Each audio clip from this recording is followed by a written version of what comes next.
irmãos, nesse momento agora vamos estar refletindo sobre a palavra do Senhor e eu gostaria de convidar você a abrir a sua Bíblia na carta de Tiago, no capítulo de número 2. Nós vamos ler do verso 1 ao verso de número 12. Então eu queria convidar você a abrir a sua Bíblia em Tiago, capítulo de número 2, a partir do versículo 1 até o verso 13, corrigindo, não 12, mas até o verso 13. Diz assim a palavra do Senhor a nós: Meus irmãos, não tenhais a fé em nosso Senhor Jesus Cristo, Senhor da glória, em acepção de pessoas. Se, portanto, entrar na vossa sinagoga algum homem com anéis de ouro nos dedos, em traje de luxo, e entrar também algum pobre andrajoso, e tratardes com deferência o que tem os trajes de luxo, e lhe disserdes, tu assenta-te aqui em lugar de honra, e disserdes ao pobre, tu fica ali em pé, ou assenta-te aqui abaixo do estrado dos meus pés. Não fizeste distinção entre vós mesmos, e não vos tornastes juízes tomados de perverso pensamento? Ouvi, meus amados irmãos, não escolheu Deus os que para o mundo são pobres, para serem ricos em fé e herdeiros do reino que ele prometeu aos que o amam? Entretanto, vós outros menosprezastes o pobre. Não são os ricos que vos oprimem, e não são eles que vos arrastam para os tribunais? Não são eles os que blasfemam o bom nome que sobre vós foi invocado? Se vós, contudo, observais a lei régia segundo as Escrituras, que diz, amarás o teu próximo como a ti mesmo, fazeis bem. Se, todavia, fazeis acepção de pessoas, cometeis pecado, sendo arguidos pela lei como transgressores. Pois qualquer que guarda toda a lei, mas tropeça em um só ponto, se torna culpado de todos. Porquanto, aquele que diz, não adulterarás, também ordenou, não matarás. Ora, se não adulterarás, porém matas, vem a ser transgressor da lei. Falai de tal maneira e de tal maneira procedei, como aqueles que hão de ser julgados pela lei da liberdade. Porque o juízo é sem misericórdia para com aquele que não usou de misericórdia. A misericórdia triunfa sobre o juízo. Meus irmãos, meditando e refletindo sobre esta mensagem, me lembrei de que há alguns anos atrás, há mais ou menos uns 6 anos atrás, comprei e adquiri uma bicicleta. E aí, todo empolgado, todo alegre, consegui uma promoção aí na internet e fui pagando e montei a bicicleta e comecei a andar, mas não durou a empolgação muitos dias, e eu acho que nem meses. E logo a bicicleta foi para o canto. Essa semana, tentando dentro da agenda um tempinho para fazer algum exercício físico, lembrei da bicicleta e a bicicleta estava empoeirada, precisando de um ajuste, de uma limpeza e também verificar se os pneus estavam furados ou somente esvaziados. Fui então pedir para que alguém levasse, foi feito ali uma limpeza na bicicleta e também verificado que as câmaras de ar não estavam furadas. E aí então, pela primeira vez durante esta semana, uma vez só, eu andei. Mas não necessariamente sou um ciclista por ter uma bicicleta. O fato de ter uma bicicleta não me torna ou não me faz ser um ciclista. Não me faz ser alguém que pode ser considerado como um atleta ou talvez até mesmo como um bom andador de bicicleta. Por que eu estou introduzindo desta forma? Porque o texto de hoje nos fala sobre fé. Muitas vezes nós dizemos que temos fé, mas não basta apenas dizermos que a temos. É preciso, então, um exercício, é preciso um praticar, é preciso colocar esta fé em prática nas nossas vidas a cada dia. Não podemos apenas dizer que temos, senão seremos como eu. Falamos que temos a bicicleta, mas não necessariamente somos um ciclista. Podemos dizer que temos fé, podemos dizer que temos a fé em Deus, mas não colocar esta fé em prática. A minha proposição com você e refletir é sobre a fé viva. A fé viva, ela anula a parcialidade, a acepção de pessoas e desenvolve o amor misericordioso pelo outro.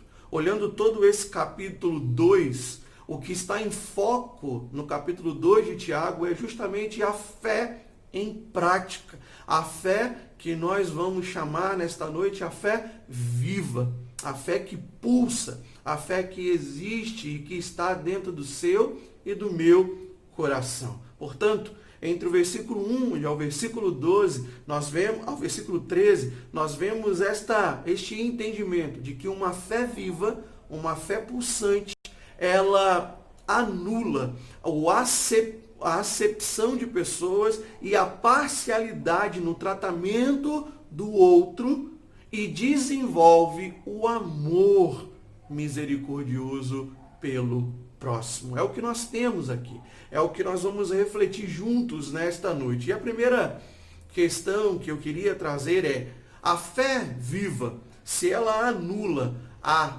parcialidade ou acepção de pessoas, como ela faz isso? Como que a fé viva, que precisa existir dentro do meu e do seu coração, a fé viva, nos dada por Jesus, nos ensinada por Ele e nos transmitida ao coração por meio do Espírito Santo e da obra de Jesus, como esta fé viva anula a parcialidade e a acepção de pessoas no meio da igreja, na minha e na sua vida. Portanto, como desenvolver essa fé viva? Primeira coisa que eu tirei desse texto é que uma fé viva, ela vence a parcialidade, ela vence o fazer acepção de pessoas, porque ela se relaciona com a vida de Jesus. Uma fé viva, ela se relaciona com Cristo, com os seus ensinos, com a sua vida. Quando nós olhamos no verso de número 1, o texto vai nos dizer: meus irmãos, não tenhais a fé em nosso Senhor Jesus Cristo, Senhor da glória,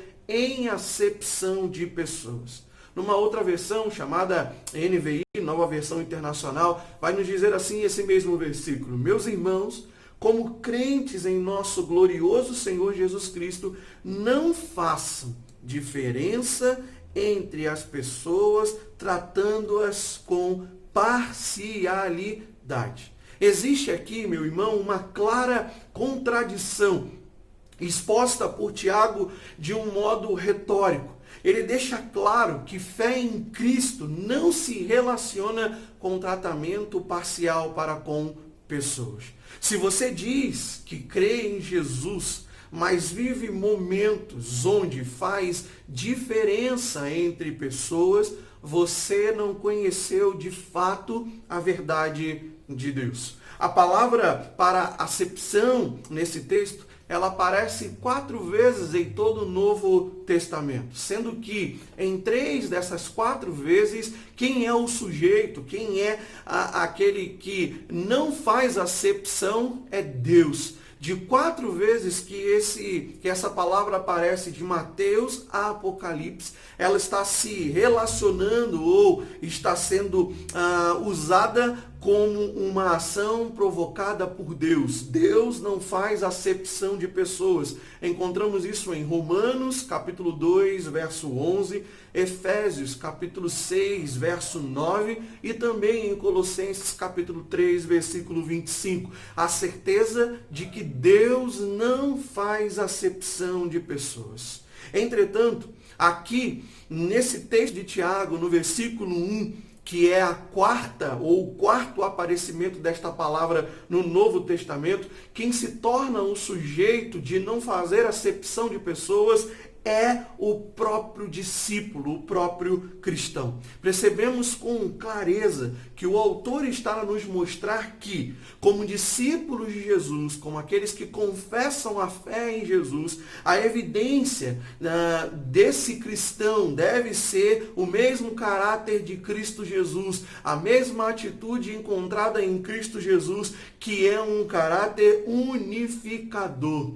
Ou seja, que traz unidade na diferença. E isso precisa ser marca do caráter de todo cristão. Por isso que Tiago vai dizer: meus irmãos, não tenhais fé em nosso Senhor Jesus Cristo, Senhor da glória, em acepção de pessoas. A fé em Jesus não é compatível com a acepção, com a parcialidade, com a diferença no tratamento para com o próximo, para com o outro. A fé viva se expressa na vida de um cristão quando ele deseja ser como Cristo. O fé, ou crescer em fé, é estarmos cada vez mais conscientes de buscarmos em Cristo Jesus o exemplo para a nossa vida, o exemplo para o nosso viver. E quando nós olhamos essa fé viva, ela se expressa na vida de todo cristão, quando ele deseja ser como seu Senhor, um proclamador do Evangelho que une na diferença e não no conceito humano, que traz à existência o fazer acepção de pessoas. Como discípulos, somos chamados a viver a unidade no meio da diferença, proclamando o Evangelho de Cristo Jesus. Por exemplo, lembremos agora de como Jesus muitas vezes foi caluniado. Muitas vezes foi chamado de beberrão, de glutão, foi difamado por se assentar e comer com pecadores. Por exemplo, o texto de Lucas, capítulo 5, versículo 29 ao 32. Vai nos dizer assim: então lhe ofereceu Levi um grande banquete em sua casa. E numerosos publicanos e outros estavam com eles à mesa.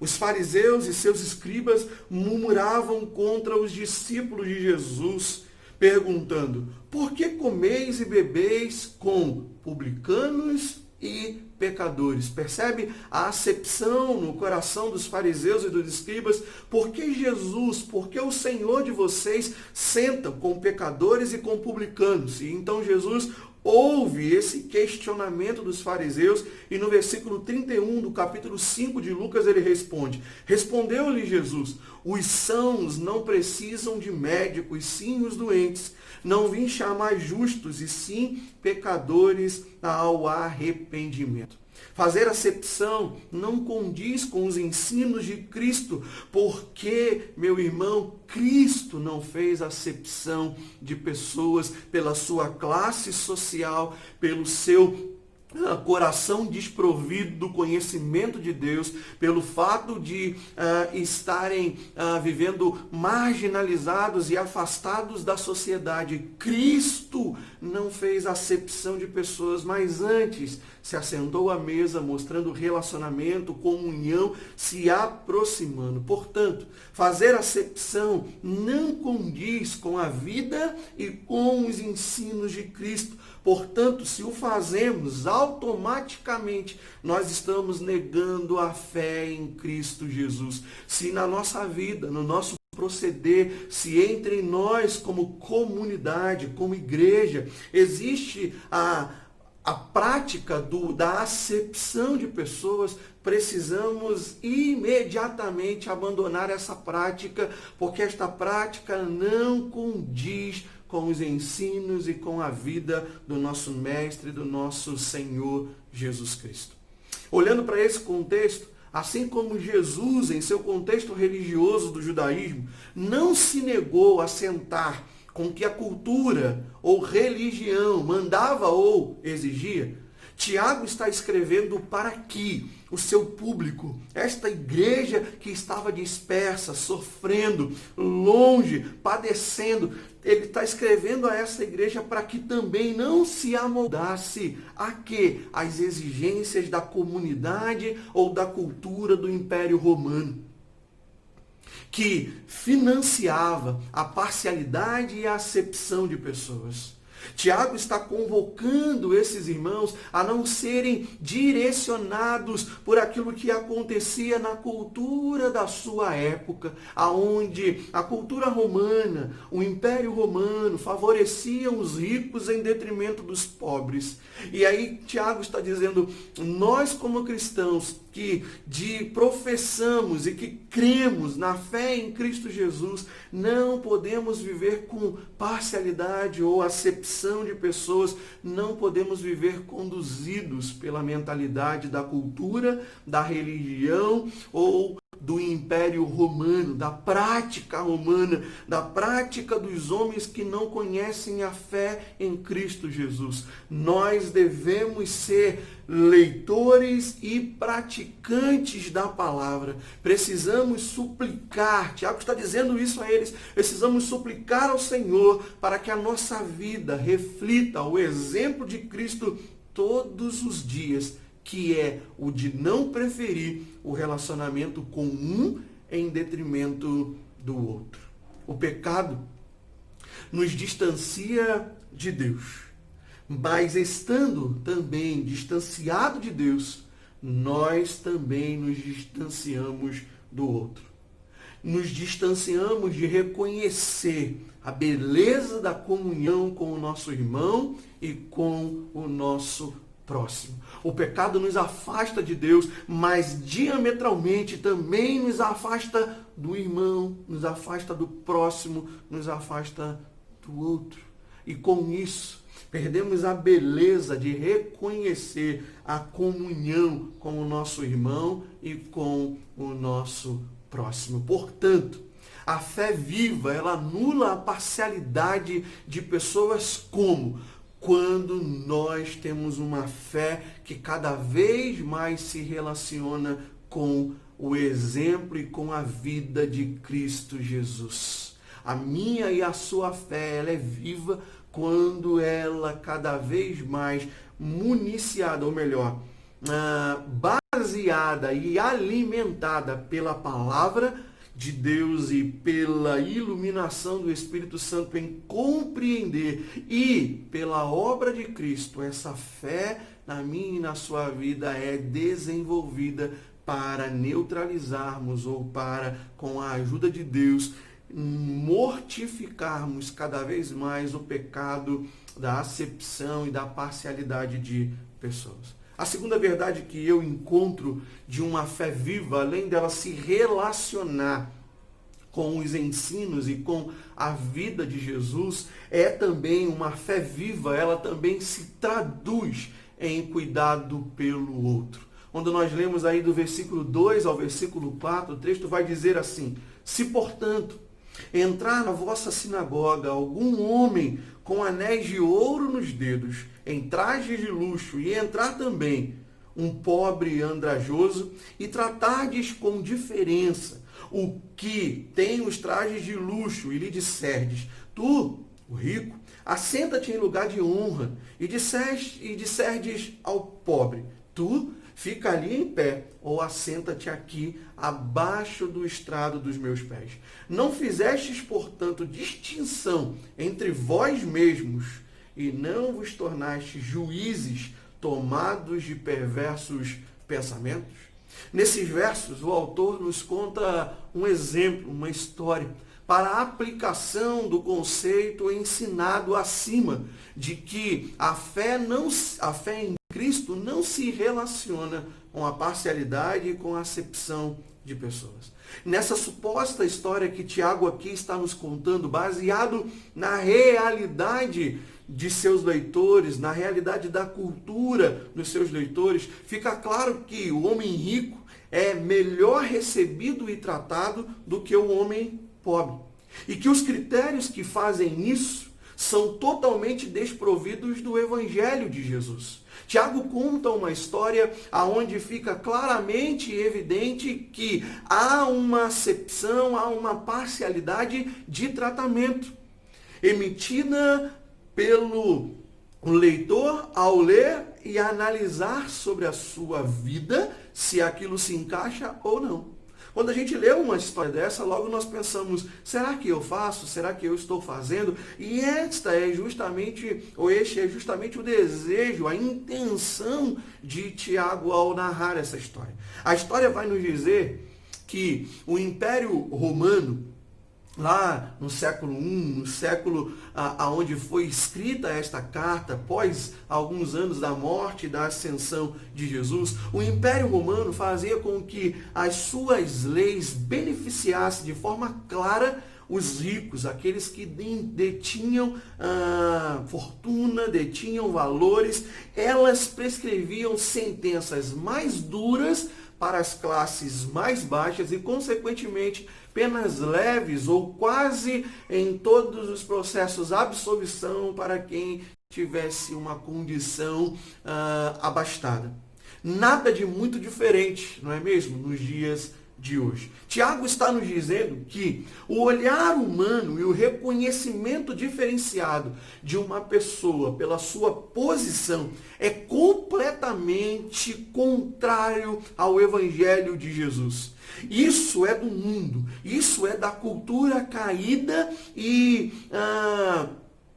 cada vez mais enxertada do pecado. Isto é do Império Romano, isto é daqueles homens, isto é dos homens literalmente, e isto não é do reino de Deus. Fazer acepção não é e não convém com um cidadão do reino dos céus. Por exemplo, voltemos ao versículo 27 do capítulo 1, aonde o texto vai nos dizer, na última expressão do versículo 27 do capítulo 1 de Tiago, ele vai dizer que a verdadeira religião é também manter-se guardado ou incontaminado neste mundo. Ou seja, a verdadeira prática da religião é a santificação em Cristo Jesus, por meio do Espírito Santo, aonde nós entendemos que a santificação é cada vez mais o esvaziamento pelas questões no mundo, do século que nós vivemos, do momento em que nós vivemos, para o enchimento das coisas do Senhor. Isto é santificação. Não tenha a expressão do cuidado para com o outro, segundo o Evangelho, ou melhor, não mantenha a prática e o cuidado pelo outro segundo o que o Império Romano dita ou ensina, mas segundo o que o rei Jesus nos ensinou e viveu. O que Tiago está dizendo a esses irmãos é que o Evangelho de Jesus nos faz olhar, seja para quem for, de qualquer camada social, seja desprovido ou provido de recursos, olhar como um ser humano que precisa ser alvo do nosso cuidado imparcial. Cristo nos ensinou, e como igreja devemos ser sempre lembrados de que devemos servir uns aos outros, devemos fazer aos homens o mesmo que gostaríamos de receber. Mateus 7,12 nos ensina isso. Devemos levar as cargas uns dos outros sem acepção. Gálatas capítulo 6, versículo 2. E outros imperativos que nós chamamos uns aos outros, ou o imperativo da mutualidade. Cristo nos leva em sua palavra, Cristo nos leva à compreensão de que, reconciliados com Deus, nós temos agora o ministério da reconciliação dos homens com o Senhor. A nossa mensagem é a mensagem da reconciliação, aonde somos reconciliados com Cristo e anunciamos a reconciliação que Ele quer fazer aos homens. E devemos ir a esses homens servindo de maneira imparcial no cuidado. Todos esses imperativos da mutualidade, que nos diz que nós devemos fazer sem olhar a quem, sem exercer a distinção e a acepção.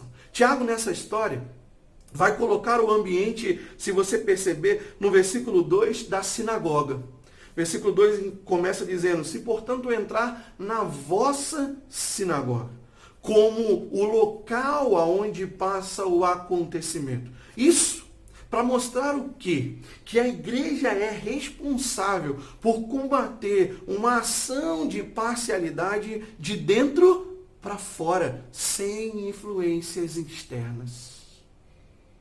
O que Tiago está dizendo a esses irmãos é que viver o cuidado pelo outro no exemplo de Jesus, através de uma fé viva que exerce o cuidado do outro sem acepção, começa em casa, começa na igreja. Não é querermos mudar o mundo. Muitas vezes nós queremos mudar o mundo. Muitas vezes nós queremos mudar a acepção de pessoas na realidade total de onde nós vivemos, da cidade, do estado de onde nós estamos, do bairro aonde estamos inseridos. Mas Cristo está nos ensinando por meio de Tiago que nós devemos começar a fazer isso de dentro para fora. Porque não adianta eu querer fazer ao vizinho se eu não faço ao irmão. Não adianta querer fazer para os de fora se não faz para os de dentro. O Tiago está tentando tratar é que este cuidado uns pelos outros, baseado no exemplo de Cristo Jesus, começa com a própria família da fé. Como Paulo vai dizer: fazei o bem a todos, dando sempre preferência ou tendo como prioridade quem? Os domésticos da fé. A palavra nos ensina, nos mostra, nos alerta. E quando nós olhamos também aqui o contexto das sinagogas na época do Império Romano, elas também serviam muitas vezes como centro comunitários. Assim costumavam receber, entre outras coisas, as audiências jurídicas, funcionando como uma espécie de um tribunal.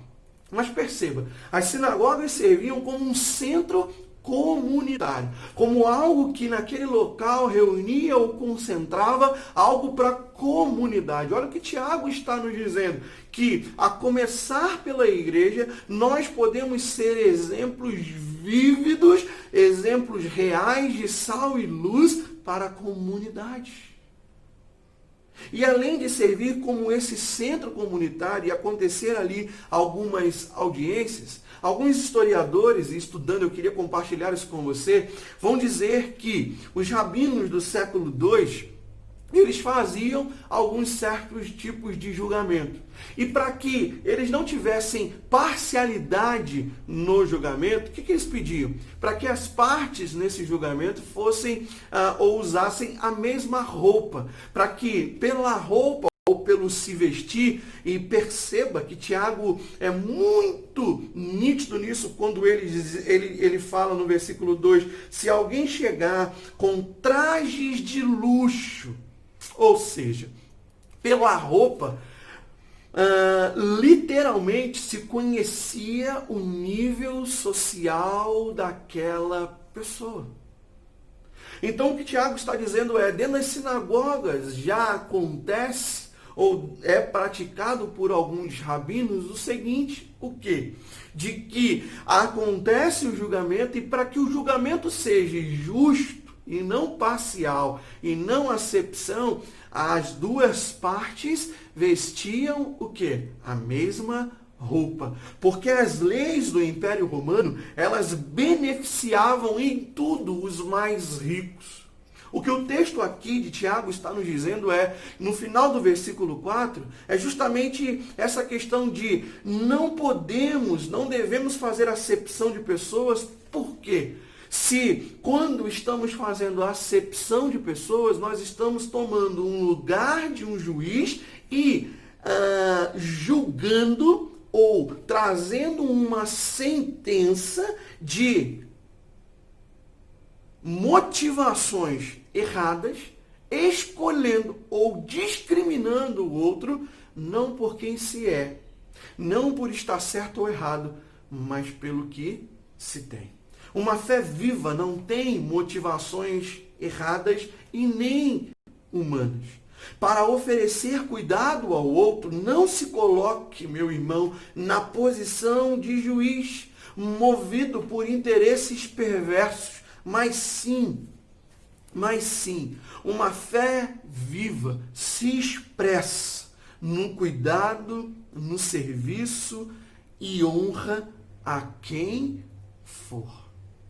O texto nos diz que uma fé viva é aquela que busca se expressar de forma cuidadosa, servindo e honrando a quem seja ou a quem for, e não movida de motivações egoístas, de motivações de ganho, de motivações de retribuição. A palavra nos diz que é sempre melhor dar do que receber. Portanto, uma fé viva, ela anula a parcialidade e a acepção de pessoas, primeiro, porque ela se relaciona com a vida de Jesus. Segundo, porque ela nos leva ao cuidado pelo outro. E terceiro, uma fé viva, ela anula a parcialidade, porque se assemelha com a escolha de Deus. Olha comigo o versículo 5, o versículo 6 e o versículo 7. Vai nos dizer assim: ouve, meus amados irmãos. Não escolheu Deus os que para o mundo são pobres, para serem ricos em fé e herdeiros do reino que ele prometeu aos que o amam? Entretanto, vós outros menosprezastes o pobre. Não são os ricos que vos oprimem, e não são eles que vos arrastam para os tribunais? Não são eles os que blasfemam o bom nome que sobre vós foi invocado? Perceba que há aqui uma chamada de atenção de Tiago. Após ele contar a história na qual nós acabamos de descrever, ele chama o povo, ou seus irmãos, ou seus leitores, à reflexão e diz: ouvi, meus amados irmãos. Essa, sem dúvida, do versículo 5 ao versículo 7 aqui, é a parte mais difícil de interpretarmos dentre esses 13 versículos. Precisamos de bastante atenção e carinho para ouvir e pensar à luz das Escrituras, e não tem como eu zerar aqui todo o assunto, porque falaremos de muitas coisas e poderíamos falar de muitas outras coisas. Muitos defendem esse texto de Tiago, capítulo 2, do versículo 1 ao 13, para justificar uma prática fortemente social da igreja, como sendo uma escolha de Deus. Entretanto, creio que o texto não está falando aqui de pobreza material apenas, como se pobreza fosse algo exigido por Deus. Vou vender tudo o que tenho e então serei aceito por Deus. Não é. Creio que não é só essa a vertente do texto, de nos falar de pobreza material, de assistir o pobre nas suas necessidades. Não tem somente essa conotação, embora as outras conotações vão convergir para isso. Por tocar novamente nesse assunto, porque Tiago já falou disso no capítulo 1, no versículo 9 ao 11. Tiago está tratando certamente desse tema como algo presente na vida de seus leitores. Tanto que ele, então, agora no capítulo 2, ele começa a falar dessa fé, novamente dando esse exemplo de discriminação entre a posição do rico e a posição do pobre. Fica bem claro que esse é um tema que era, vamos dizer assim, encontrado no meio desses cristãos que estavam espalhados, o qual recebeu a carta de Tiago. Ao iniciar o versículo 5, como eu disse, ele chama a atenção ao dizer: ouçam, me ouvem. Abram os ouvidos ou abram os olhos para ler o que eu vou dizer a vocês. E apresenta aqui que Deus escolhe o pobre E o que a igreja estava escolhendo era o rico. Ele fala e mostra claramente para nós, nesses versículos, de que há uma escolha aqui. O Deus está escolhendo uma coisa e vocês estão escolhendo outra coisa. Vocês estão escolhendo completamente algo oposto àquilo que Deus está escolhendo. O que o texto está tratando, primeiro, é justamente isso, um desacordo com ou entre a vontade de Deus e a vontade do povo. Deus quer uma coisa, enquanto a igreja estava escolhendo outra. Deus quer dizer a eles, pela pena de Tiago, o seguinte: cuidemos de todos, principalmente dos mais necessitados. Já nos falou isso Tiago no capítulo 1, versículo 27, quando ele diz o que é a verdadeira fé, ou a fé viva, ou o que é a verdadeira expressão da nossa religiosidade, da nossa fé, da nossa vida com Deus, que está em cuidar do órfão e da viúva nas suas necessidades e guardar-se incontaminado do mundo. Tiago mostra que o fundamento, ou que um dos fundamentos da verdadeira fé, da fé viva, é justamente cuidar da viúva e cuidar do órfão. O problema é que nem sempre a nossa ótica, a nossa visão e o nosso direcionamento são os mesmos de Deus. E Tiago está fazendo aqui uma diatribe, que nós vamos chamar. E eu vou dizer o que é diatribe. Diatribe é uma crítica à obra de alguém. É um termo grego usado no tempo de Tiago, onde os gregos faziam críticas às obras dos filósofos, onde os filósofos gregos criticavam outras obras de outros autores, livros, pensamentos. Então isso era uma diatribe. Quando a gente entende que Tiago está fazendo isso daqui, nós estamos entendendo que Tiago está realizando uma crítica a seus irmãos e criticando esse tipo de comportamento, não como um ensinamento moral, mas sim como uma verdade do Evangelho de Jesus. Tiago está criticando e dizendo a essa igreja que as obras deles não estão em harmonia com a do Pai. Tanto é que do versículo 14 ao final do capítulo de número 2, ele vai trabalhar a fé viva e a fé morta, dizendo que a fé morta ela é sem obras e a fé viva ela se traduz em obras. Não adianta eu ter obras se não tenho a fé, não adianta eu ter fé se eu não tenho as obras. É justamente isso que Tiago está tratando. Entretanto, há mais um elemento aqui importante e que é o que eu quero trazer para as relações de comunhão da igreja, os parâmetros e os valores do mundo. Entretanto, há mais um elemento aqui, que é o de trazer as relações de comunhão da igreja, os parâmetros e os valores do mundo. O rico era reverenciado e honrado na sociedade, embora eram esses mesmos que oprimiam o quê? Os pobres. Tiago não está ensinando sobre o devolver na mesma moeda. Tiago está dizendo, vocês estão honrando quem certamente, ou em sua grande maioria, traz caos ou traz problema para vocês.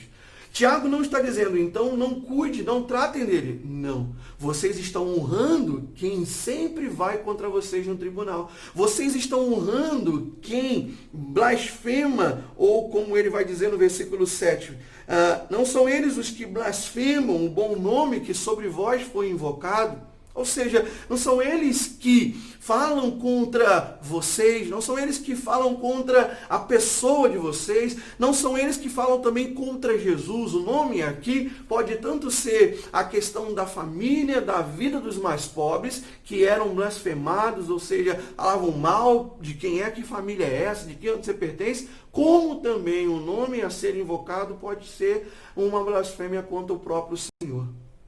A quem vocês estão servindo? Quem é esse Deus? Como nós vemos várias vezes no Império Romano, blasfemas contra Jesus e contra o Senhor. Tiago está orientando que os valores do reino de Deus, os valores do Evangelho, não há ou não traz distinções. E Tiago também está alertando que nos valores do reino não há distinção baseadas em méritos humanos ou em valores humanos. Ao contrário, o rico, por sua riqueza, mostra sempre orgulho de afirmar sua vida no que possui.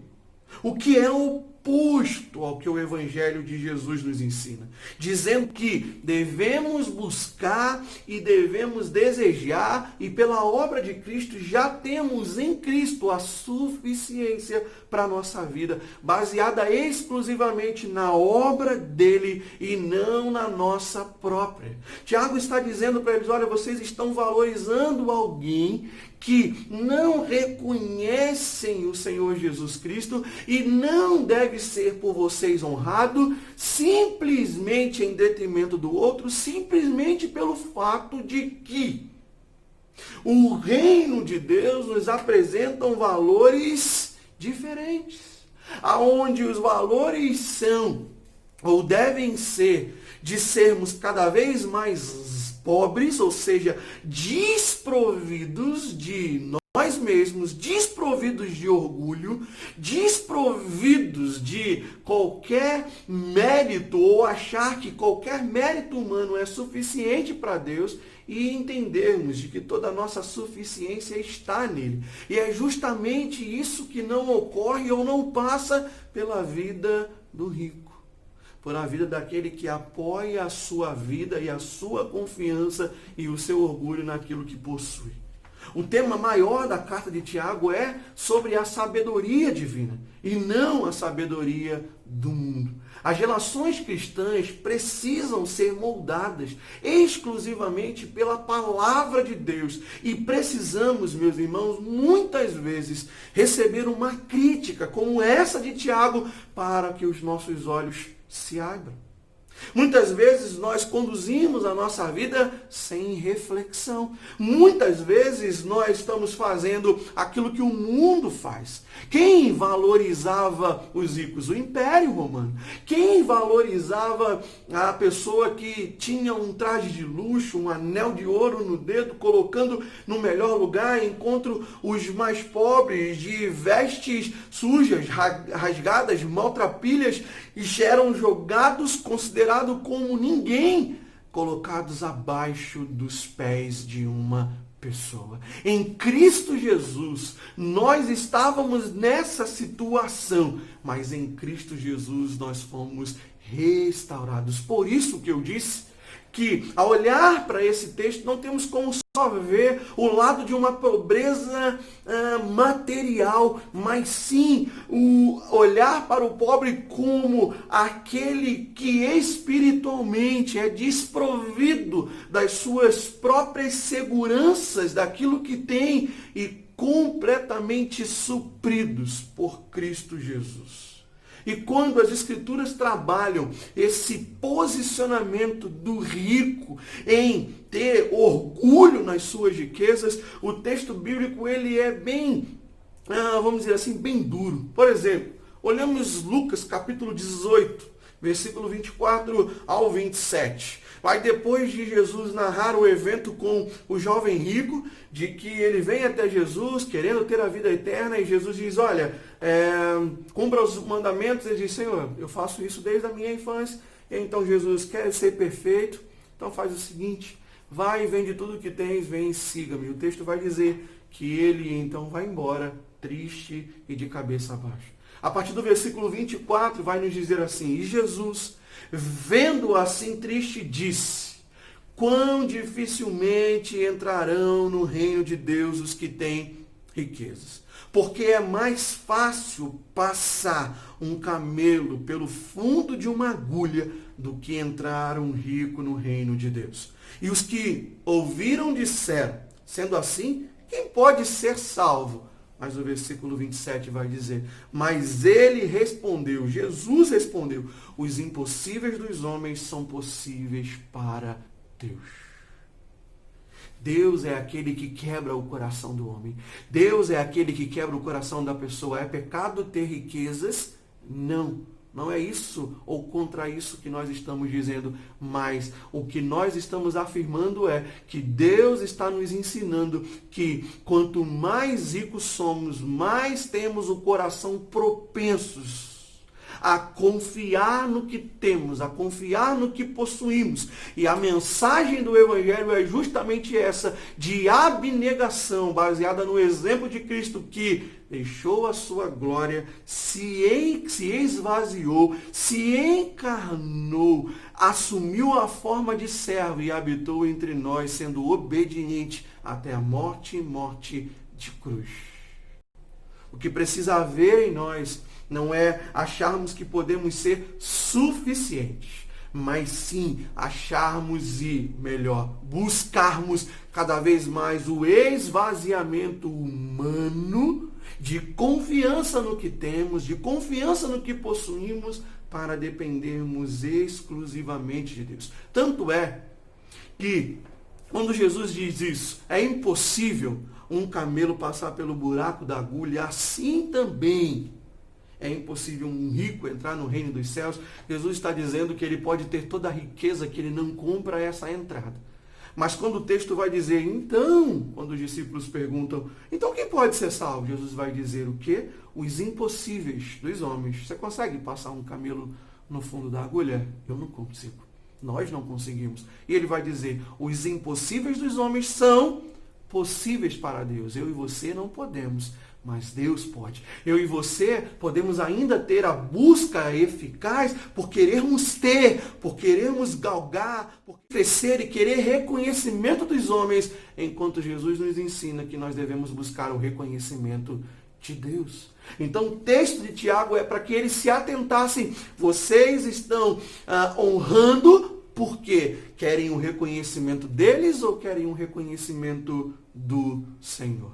Tanto é, meus irmãos, que quando nós olhamos Lucas capítulo 19, logo depois do 18, o que acontece no primeiro versículo? A conversão de um homem chamado Zaqueu, um homem rico, no qual ele reconhece o seu trabalho errado, o que ele estava fazendo e o quanto ele estava defraudando os pobres. E ele então, ao abrir o coração para o Senhor, ele então se compromete a ressarcir a quem ele estava defraudando. Lucas capítulo 6, versículo 20, Jesus também nos diz, bem-aventurado vós, os pobres, pitoxós, os pobres, os desprovidos de recurso próprio. Mateus vai dizer, os pobres de espírito, porque de vocês é o reino de Deus. A palavra pobre é a mesma de Lucas 6:20, é a mesma usada por Tiago aqui. Como eu disse, é pitoxós, que representa no grego alguém o quê? Desprovido de recursos, alguém que entende que nada tem e precisa de socorro, um mendigo. Alguém que não tem nada. Jesus está nos dizendo, o Evangelho nos conta sobre isso. O Evangelho da Boa Notícia é sobre isso.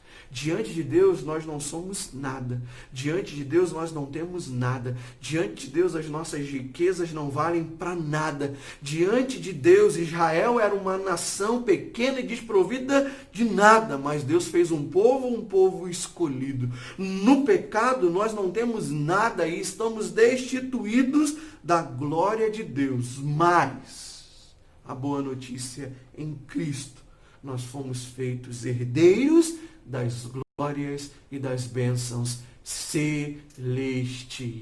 O que as Escrituras nos mostram é que Deus tem um favor e um cuidado para com o pobre, para com o necessitado, que, claro, está relacionado com a sua necessidade material, mas esse pobre também nos leva a entender e a compreender a nossa posição diante de Deus. Nós éramos pobres, nós éramos mendigos, mas Cristo Jesus nos restaurou, nos fez ser de alguém que foi jogado no buraco, como o filho que deixou a casa do seu pai, chamamos ele de pródigo, como esse filho que abandonou, mas que no meio meio do sofrimento, no meio da lama, no meio de um chiqueiro, se lembra do amor do Pai para com os seus empregados.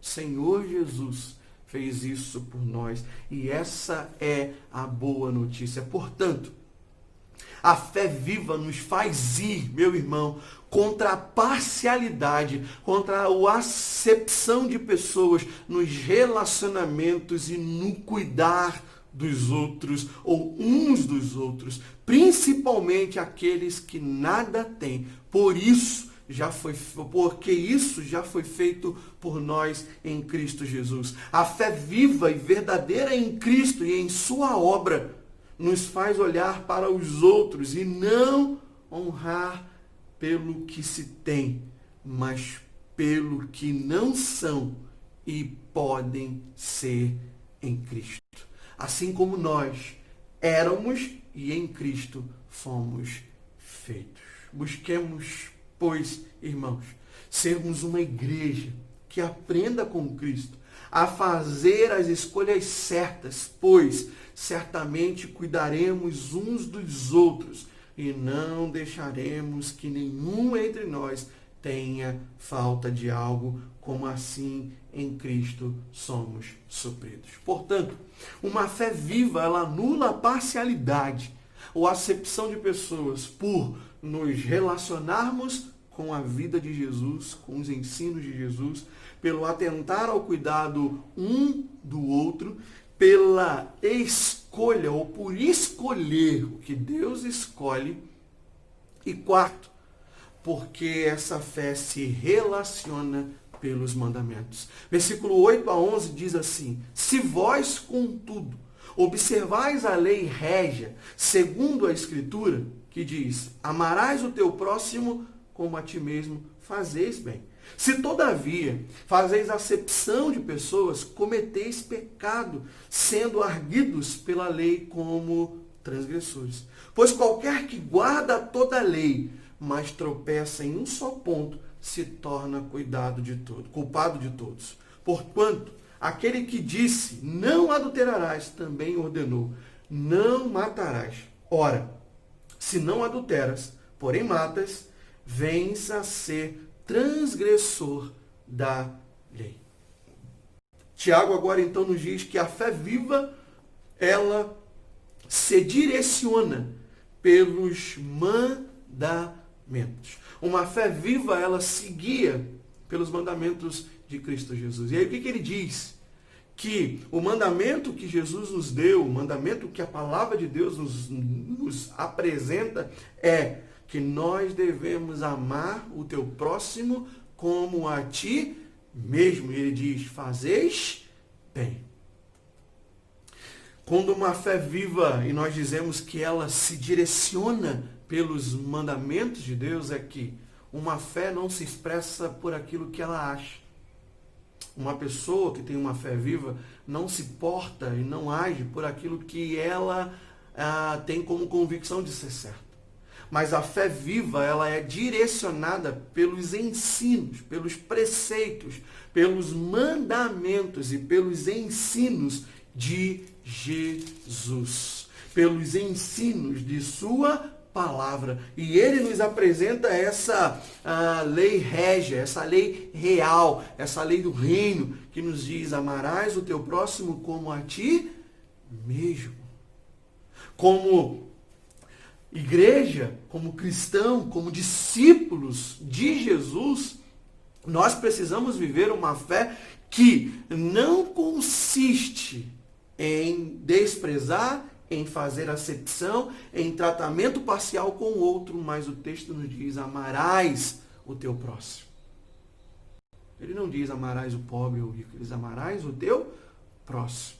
Deuteronômio capítulo 10, versículo 16 ao versículo 19, ele nos diz assim, circuncidai, pois, é um discurso de Moisés com o povo já à beira da terra prometida, né?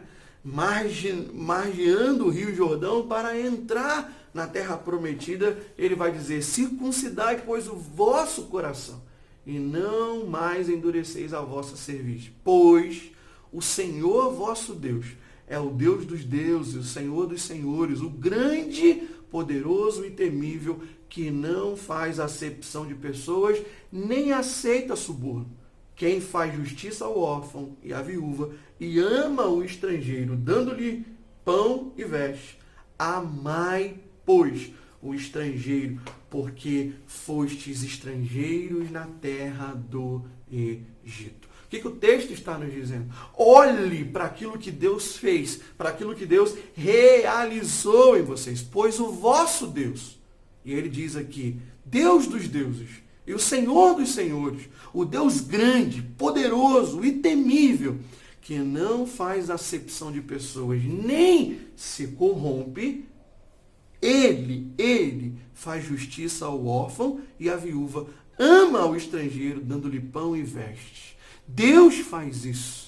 Deus nos ensina isso. O Senhor fez, o Senhor se entregou, Ele deu maná para o seu povo, Ele tirou o seu povo do Egito. Em Cristo Jesus nós temos a recuperação da vida. Em Cristo Jesus é recuperada a imagem de Deus em nós. E Ele está dizendo, portanto, se eu faço, se eu me conduzo assim, Ele termina no versículo 19, amai, pois, o estrangeiro, porque fostes estrangeiro na terra do Egito. Olha, irmãos, como amar o outro, olha como cuidar do outro, olha como prover ao outro um alimento, prover ao outro um conhecimento do Evangelho, condiz com aquilo que nós éramos, condiz com aquilo que Deus fez. Por isso, uma fé viva mantém-se pelos mandamentos de Deus, porque vê que os mandamentos do Senhor, primeiramente, agiu em sua vida para que ele possa agir por outro. A fé viva se segue ou se direciona pelas orientações de Deus, porque primeiramente essa ação de Deus aconteceu em sua vida. Ele vai dizer, amais, pois, o estrangeiro, porque fostes também estrangeiros em terra do Egito. Muitas vezes nós deixamos de amar o outro. Muitas vezes nós deixamos de amar o perdido. Muitas vezes nós deixamos de amar o pobre que está sofrendo dentro da condenação ou dentro da ação do pecado em sua vida, nos esquecendo de que um dia nós fomos pecadores. Muitas vezes a gente se afasta dos outros pelas atitudes que eles têm. Pelas atitudes de não conhecerem, de não saberem quem é o Senhor. Não, eu não vou na minha família não, porque eles não são cristãos, eles bebem, eles fazem isso, irmãos. A palavra de Deus diz que nós temos que ser sal e luz. E agora o texto está nos dizendo, amem aqueles que não me conhecem, porque um dia vocês também não me conheciam, mas eu me fiz conhecido a vocês. Levem a boa notícia também a eles. Não se distancie das pessoas. Não se distancie dos outros. Não se distancie da comunhão. Principalmente como o ensino de Jesus de se assentar com pecadores. De estar juntos. Nós somos pecadores, mas de se assentar com aqueles que ainda não abriram os olhos para o Senhor. Mas aqui podemos ir um pouquinho mais além, quando eu digo que uma fé viva, ela se direciona pelos mandamentos. O que Tiago está lembrando aos seus leitores aqui, consequentemente, é a lei régia, a lei maior. E quando ele vai dizer que se a gente tropeça em uma, a gente tropeça em tudo. Ele está nos lembrando aos seus leitores, que são, em grande maioria, o povo judeu e conhecia a lei, que em Levítico 19:15 diz, não farás injustiça no juízo, nem favorecendo o pobre, nem comprazendo ao grande, com justiça julgarás o teu próximo. Ou seja, a lei ensinava a não fazer acepção, nem desfavorecendo o pobre e nem engrandecendo ao rico, mas fazendo um justo julgamento a respeito do outro. O que Tiago está dizendo é, amarás ao teu próximo como a ti mesmo, se encaixa em toda a lei, e uma fé viva se mantém exclusivamente por aquilo que o Senhor ensina, o Senhor diz e o Senhor nos aponta. O que o texto nos apresenta e nos mostra é que uma fé viva, ela se mantém pelos ensinos da palavra. E o ensino da palavra é não fazer acepção de pessoas. Porque Levítico, que eu li o versículo 15 e o versículo 18, nos mostra essa lei do amor, quando ele vai dizer: não te vingarás, nem guardarás ira contra os filhos do teu povo, mas amarás ao teu próximo como a ti mesmo. E Deus deixa a assinatura dele: eu sou o Senhor. Depois leia Levítico 19. Às vezes a gente foge um pouquinho de Levítico, de Números, mas leia Levítico 19. Você vai ver essa lei do amor, essa lei do cuidado, essa lei de que Jesus vai repetir nos evangelhos, dizendo: amarás o teu próximo como a ti mesmo, está baseada em Deuteronômio, quando nos mostra que a nossa fé viva deve ser uma fé que se porta pelo vivenciar dos mandamentos. E aí o texto continua dizendo que: pois se alguém guarda toda a lei, mas tropeça em um só ponto, se torna culpado de todas. Portanto, aquele que diz, não adulterarás, também ordenou: não matarás. Ora, se não adulteras, porém matas, vem a ser transgressor da lei. Alguns escribas, fariseus da época, né, e alguns também que entendiam a lei, colocava que existiam pecados mais graves e pecados menos graves. Né? E aí o que Tiago está dizendo aqui é que não existe pecadinho, não existe pecadão, né? Não existe esse conhecimento e essa tendência em relação a Deus. O pecado não matarás, o pecado não adulterarás, que chama tanta atenção, né? Que traz tanto borburim, se iguala perante a Deus como um erro e um tropeço. E a palavra tropeço que nós encontramos no versículo 10, ela também é usada pelos judeus como pecar. Ou seja, eu tropecei na lei, ou seja, eu pequei. Então ele está dizendo o quê? Pois qualquer um que guarda toda a lei, mas peca em um só ponto, se torna culpado de toda a lei. Então, meu irmão, o que o texto está nos dizendo é: uma fé viva se direciona pelos mandamentos, mas se nós fazemos acepção de pessoas, se nós não agimos no amor, se nós não temos a prática da misericórdia, se nós não temos o cuidado do outro, nós estamos errando em toda a lei. Nós estamos errando diante do Senhor. Nós estamos errando diante daquele que nos resgatou e nos salvou. E por último, a fé anula a parcialidade, a acepção de pessoas por último, porque a fé viva se revela ou revela a misericórdia. Versículo 12 e 13 diz: falai de tal maneira, e de tal maneira procedei, como aqueles que hão de ser julgados pela lei da liberdade, porque o juízo é sem misericórdia para com aquele que não usou de misericórdia. A misericórdia triunfa sobre o juízo. Jesus nos ensina e nos mostra que uma fé viva, ela se expressa em misericórdia. E ser misericordioso é não olhar a quem. É cuidar, é assistir, é servir. E é justamente isso que Jesus nos ensina. E Tiago diz aqui: falai de tal maneira, e de tal maneira procedei, como aqueles que hão de ser julgados pela lei que liberta. Falem e procedam de acordo com a lei que não traz julgo, não traz juízo, traz salvação, traz libertação. Ou seja, não seja alguém que fale e não viva. Antes, o discurso, o conhecimento, a fé seja totalmente resultante em uma ação de amor e não de acepção ou parcialidade para com o outro. Porque Jesus nos disse em Mateus 12, 6 e 7, de que quando os discípulos perguntam, os fariseus perguntam a respeito do sábado, porque eles estavam ali comendo, porque eles estavam fazendo as coisas no sábado: você profana o sábado. E Jesus vai dizer: aqui está quem é maior do que o sábado, quem é maior que o templo. Mas se vós soubesses o que significa misericórdia quero e não holocausto, não sacrifício, não terias condenado inocente. Muitas vezes, meu irmão, nós esquecemos ou nós operamos juízo de modo discriminatório, por motivações erradas, desprovido de misericórdia, pensando com isso estar agradando ao Senhor. Quando o texto diz misericórdia quero, o Senhor está dizendo, e não holocausto, Ele está dizendo, eu não quero o culto vão de vocês, porque a misericórdia é o amor. E o amor para com Deus se relaciona no amor para com o próximo, e isso resulta no culto. Ou seja, o meu culto deve ser precedido de amor e de misericórdia, primeiramente para com Deus e também para com o meu irmão.